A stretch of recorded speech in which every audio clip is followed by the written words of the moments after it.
اب میں سوچ رہا تھا کہ ابھی زینب کا قافلہ کربلا آ رہا ہے، ارے کربلا معلّہ میں بچے یاد آ جائیں گے، اب زینب گریا کریں گی، لیکن ہاں کربلا میں بھی زینب نے حسین کا ماتم کیا، علی اکبر کا ماتم کیا، حتیٰ قاسم کا ماتم کیا، لیکن اور محمد کا ماتم نہ کیا۔ ہاں میں سوچ رہا تھا اب یہ زینب واپس جا رہی ہے، ارے جب مدینہ پہنچیں گی تو یہ بچے یاد آئیں گے، لیکن زینب نے مدینے میں بھی اپنے بچوں کا ماتم نہ کیا۔ ارے یہ کیسی ماں ہے کہ جو اپنے بچوں کا ماتم نہیں کر رہی ہے، لیکن ہاں اب جو زینب سارے قافلے کو روضہ رسول پر پہنچا چکی، واپس پلٹی، اب جو اپنے گھر میں داخل ہوئی، عزاداروں میں کیسے عرض کروں، اب جو زینب اپنے گھر میں داخل ہوئی، چھوٹے چھوٹے حجرے دکھائی دیے، چھوٹے چھوٹے بستر، چھوٹے چھوٹے مصلے، ارے زینب نے خود کو بستر پر گرا دیا۔ اے بچوں، ارے زینب کی پشت کے اوپر اس قافلے کی ذمہ داری تھی، زینب سب کا ماتم کرتی رہی، تمہارا ماتم نہ کیا۔ اے بچوں، اب زینب زندگی بھر تمہارا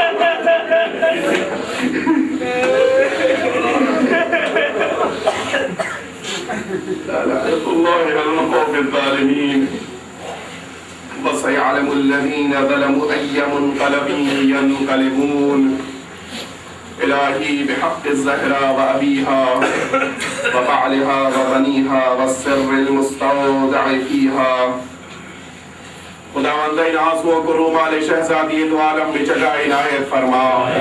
خدا را ہم سب کو خدمت دین، خدمت قرآن، خدمت اہل بیت کی توفیق عنایت فرما۔ خدا را امام عصر کے ظہور میں تعجیل فرما، ہم سب کو امام کے مخلص غلاموں میں شمار فرما۔ خدا را جو مؤمنین پریشان حال ہیں ان کی پریشانیوں کو دور فرما۔ خدا را ہم کو اور ہماری نسلوں کو امام حسین کا عزادار قرار دینا۔ خدا را اس دنیا میں امام حسین کی زیارت اور آخرت میں شفاعت نصیب فرما۔ خدا را ہم سب کو خاتمہ بخیر فرما۔ خدا را ہم کو اور ہماری نسلوں کو اہل بیت اطہار کا چاہنے والا قرار دینا۔ خدا را ہم سب کو سیرت اہل بیت پر عمل کرنے کی توفیق عنایت فرما۔ ربنا تقبل منا انک انت السمیع العلیم۔